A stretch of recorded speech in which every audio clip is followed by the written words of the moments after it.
Assalamualaikum warahmatullahi wabarakatuh dan salam sejahtera. Yang dihormati Dr. Jamsari bin Alias, selaku pensyarah khusus LMCR 2252, pengurusan emosi serta rakan-rakan sekalian. Terima kasih kami ucapkan kepada kerana memberi peluang kepada kumpulan kami untuk membentangkan satu topik yang sangat dekat kepada kehidupan pelajar universiti, iaitu tekanan akademik. Satu persoalan ringkas untuk kita renungkan bersama. Pernahkah kita berasa letih, tertekan dan hilang motivasi bukan kerana gagal, tetapi kerana terlalu banyak tuntutan akademik? Inilah realiti yang ingin kami kongsikan hari ini.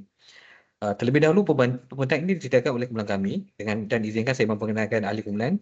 Terdiri daripada saya, Muhammad Ketua Khalid bin Wahid, Amiruddin bin Jasni, Muhammad Noaim bin Muhammad Nazri dan Muhammad Amir Faris bin Mohtar. Kami bekerjasama dalam meneliti isu tekanan akademik serta kepentingan pengurusan emosi dalam kalangan pelajar universiti. Sebenarnya kita kepada rakan-rakan sekalian, tekanan akademik bukan lagi isu terkecil. Ia bukan tanda kelemahan, tetapi reaksi semula jadi apabila tuntutan melengkapi kemampuan emosi dan mental seorang pelajar. Oleh itu, untuk memahami isu ini dengan lebih jelas, kita perlu melihat punca-punca utama tekanan akademik. Punca tekanan akademik adalah punca utama tekanan akademik ialah bebanan tugas dan peperiksaan yang perlu disiapkan dalam tempoh masa yang tingkat. Kerana ini menyebabkan pelajar sentiasa perlu berada dalam keadaan tergesa-gesa dan keletihan. Selain itu juga tekanan untuk mencapai keputusan akademik yang baik juga turut menyumbang kepada tekanan emosi. Ramai pelajar meletakkan harapan yang tinggi terhadap diri sendiri demi memenuhi standard kecemerlangan. Soalnya kekangan masa dan pengurusan jadual yang lemah menjadikan pelajar sukar untuk mengimbangi antara akademik, aktiviti kurikulum dan kehidupan peribadi. Akhir sekali, harapan daripada keluarga, diri sendiri dan persekitaran sering berkali menjadi tekanan dalaman.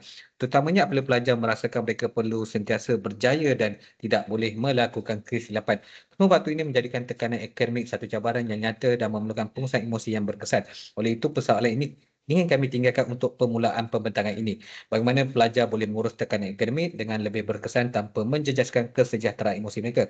Persoalan ini akan kami huraikan dengan lebih lanjut dalam bahagian selanjutnya pembentangan, dan seterusnya saya persilakan kepada rakan saya.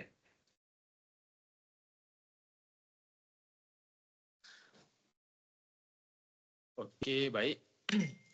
Terima kasih. Dan saya ingin teruskanlah secara lebih terperinci, kita pergi kepada punca tekanan akademik. Jadi di sini kita dapat lihat bahawa yang pertama adalah beban tugasan dan peperiksaan. Jadi apabila tugasan datang berturut-turut dan peperiksaan semakin hampir, pelajar mudah rasa terbeban kerana perlu kejar banyak perkara dalam masa yang singkat. Dan seterusnya, tekanan untuk mencapai keputusan akademik yang baik. Jadi tekanan ini biasanya muncul apabila pelajar meletakkan sasaran yang tinggi terhadap diri sendiri dan takut akan kegagalan dalam mencapai keputusan yang seperti yang diharapkan. Jadi seterusnya adalah kekangan masa dan pengurusan jadual. Apabila masa tidak diurus dengan baik, maka pelajar akan rasa semua tugasan perlu disiapkan serentak dan keadaan ini meningkatkan tahap tekanan mereka. Dan yang akhir sekali adalah harapan diri, keluarga dan juga persekitaran. Jadi harapan daripada diri sendiri, keluarga dan persekitaran ini juga boleh menjadi satu tekanan apabila pelajar merasakan mereka perlu sentiasa memenuhi jangkaan tersebut. Okey, kita pergi kepada slide yang seterusnya. Kita akan huraikan dengan lebih lanjut tentang kesan tekanan akademik. Jadi kita ke poin yang pertama, iaitu gangguan emosi seperti cemas, letih dan hilang motivasi. Tekanan yang berterusan boleh menyebabkan pelajar terasa cepat letih, cepat merasa cemas dan lama-kelamaan mereka akan kehilangan motivasi untuk belajar. Dan seterusnya adalah menjejaskan tumpuan dan prestasi pembelajaran. Jadi apabila fikiran dipenuhi dengan tekanan, pelajar akan menjadi sukar memberi tumpuan sepenuhnya dalam pembelajaran dan prestasi akademik pun boleh terjejas. Okay. Poin yang seterusnya adalah boleh membawa kepada keletihan emosi jika berpanjangan. Jadi jika tekanan tidak dikawal dalam jangka masa yang panjang, pelajar mungkin berisiko mengalami keletihan emosi ataupun apa yang kita selalu sebut burnout. Jadi poin yang terakhir adalah memberi kesan negatif terhadap kesejahteraan pelajar. Jadi kesannya bukan sahaja melibatkan akademik, malah turut menjejaskan kesihatan mental, emosi dan juga kualiti hidup pelajar. Jadi itu saja buat saya dan saya serahkan kepada orang yang seterusnya. Terima kasih. Baiklah, Assalamualaikum dan selamat sejahtera kepada Dr. Jamsari dan sahabat-sahabat sekalian. Nama saya Amiruddin Mijasni dan saya akan menerangkan mengenai pengurusan tekanan akademik. Pertama sekali, pengurusan masa adalah sebenarnya kunci utama untuk kita menangani stres. Sebagai seorang pelajar, kita ada banyak assignment dan projek yang perlu kita siapkan. Dan kadang-kadang kita perlu kejar deadline. Dan apa yang seharusnya pelajar lakukan, mereka boleh buat satu jadual tugasan harian contohnya, dan kena pasti prioriti yang mana mereka perlu siapkan terlebih dahulu. Kedua adalah merangka strategi pengurusan stres.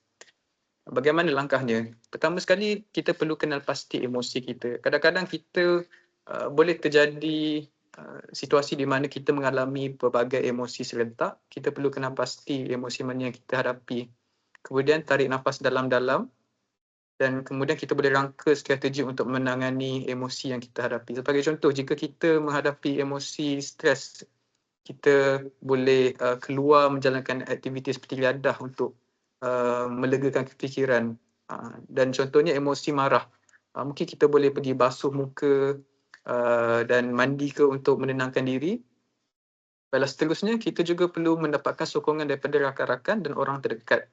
Apa yang kita panggil sebagai support system. Pada pendapat saya, sebenarnya semua orang perlu mempunyai support system mereka sendiri. Sebagai contohnya rakan yang karib, ahli keluarga sendiri. Dan apabila kita menghadapi emosi stres, kita perlu luahkan. Kita tak boleh terlalu memendam perasaan stres itu, kerana apabila ia mencapai satu situasi, satu tahap yang kita tak boleh kawal, boleh jadi kita akan lakukan suatu tindakan yang sangat drastik dan boleh membahayakan diri sendiri dan orang di sekitar kita. Kemudian kita juga boleh menjalankan gaya hidup seimbang untuk menangani tekanan akademik. Sebagai contohnya, para pelajar boleh menjalankan aktiviti senaman. Senaman telah dibuktikan secara saintifik boleh mengeluarkan hormon endorfin dan juga serotonin yang boleh mendatangkan kebaikan kepada tubuh badan kita dan mendatangkan kegembiraan. Seterusnya, mereka juga boleh mengamalkan pemakanan yang sihat. Sebagai contoh, jika pelajar asyik mengambil makanan goreng yang banyak minyak, contohnya, maka sebenarnya kita punya liver dalam badan kita perlu bekerja lebih keras. Dan apabila organ dalam badan kita bekerja lebih keras, ini boleh menghasilkan emosi stres juga sebenarnya. Apabila banyak oxidation dalam badan kita. So, pelajar perlu mengamalkan hidup sihat. Sebenarnya saya paskan kepada rakan pembentangan saya, Amir Faris. Terima kasih.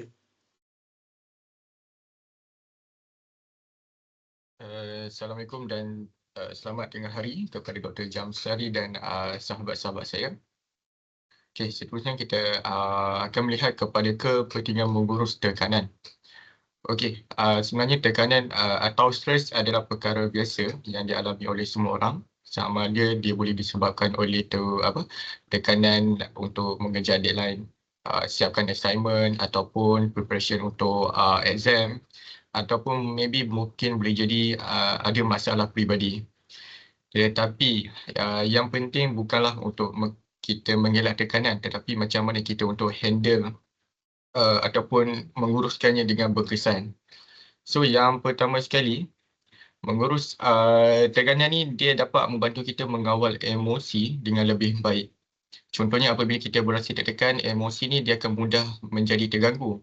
Kita akan cepat marah, sedih ataupun hilang semangat. Tetapi dengan mengurus tekanan melalui cara seperti bernafas dalam-dalam ataupun mungkin boleh share problem dekat kawan-kawan ataupun mungkin berehat seketika, dia dapat menenangkan fikiran serta dapat membuat keputusan dengan lebih rasional. Yang kedua adalah pengurusan tekanan ni dia meningkatkan kesejahteraan mental dan emosi. Okay, apabila kita tahu cara untuk menenangkan diri, kita akan jadi lebih yakin dan seimbang. So, kesihatan mental yang baik ni, dia membolehkan kita untuk menjalani kehidupan dengan lebih positif dan teratur. Yang ketiga pula adalah mengurus tekanan juga menyokong pencapaian akademik yang lebih baik.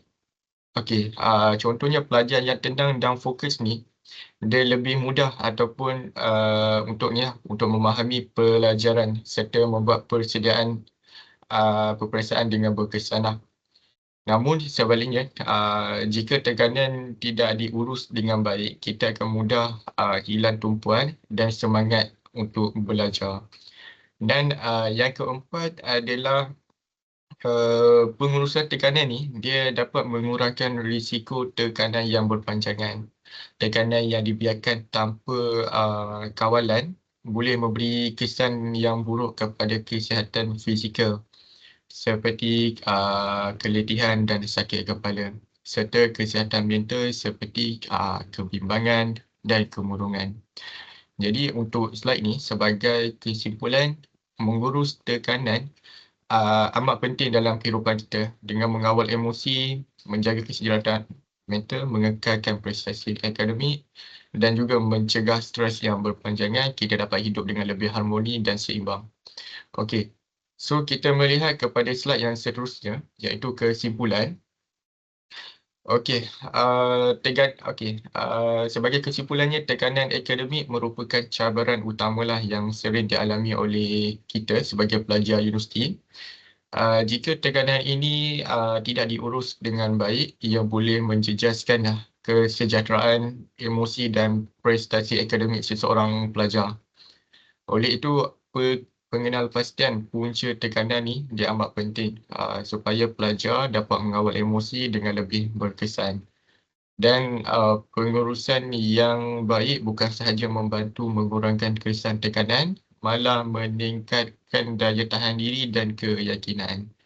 Akhir sekali, kita sokongan daripada persekitaran seperti rakan, pensyarah dan keluarga serta strategi pengurusan tekanan yang sesuai dapat membantu pelajar mencapai keseimbangan emosi dan menjalani kehidupan universiti dengan lebih positif serta berjaya. So, sekian daripada kumpulan kami, Doktor. Terima kasih untuk perhatian dan Assalamualaikum.